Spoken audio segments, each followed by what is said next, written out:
Hi, this is Jeff Georgantes, here to talk to you about jewelry tools from my friends at Otto Frel. Today, we're going to talk about buff files. Well, first off, Glardon-Vallorbe's buff files aren't really files. They're polishing and finishing tools that are shaped like jeweler's files or watchmaker's escapement files. They have a special ceramic coating that includes synthetic diamond particles that helps you polish and burnish hard-to-reach areas of your jewelry. Buff files work like tiny buffing sticks, except you're working with familiar shapes and sizes like half round, square, and barrette. Shapes that jewelers are really familiar with. If you needed to compare it to an abrasive grit, the buff file would be considered between 500 to 800 grit. But if used with light pressure, they can be compared to almost 900 to 1200 grit, which will give you a fantastic polish. There's a technique called thrumming, where you take thin cotton string and rub buffing compound onto it.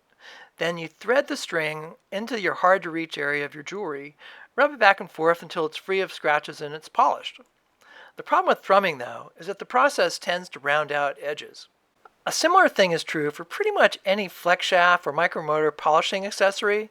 A round, spinning, abrasive polishing tool won't get into a square corner and keep it totally square.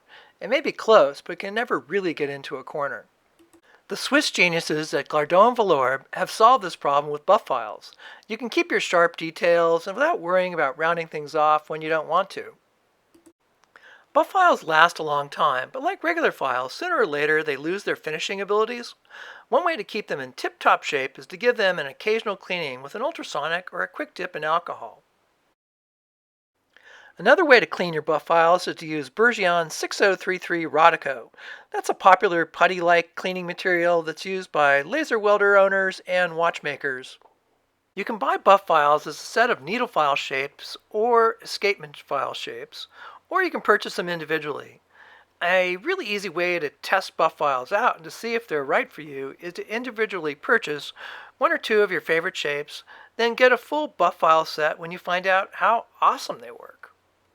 A great thing about buying products from Otto Frel is that they have a 30-day return policy. You can try buff files out, and if they don't work for you, you can return them as long as they're in the same condition as you received them in. Just go online and request an RMA through your account. It's really easy and convenient. Well, I hope you enjoyed this video on Glardon-Vallorbe's buff files. If you like this video, please hit the like button below, and don't forget to subscribe as well, because I know you don't want to miss any of the Otto Frel tech tip videos coming your way soon. Thank you so much for watching, and have a fantastic day.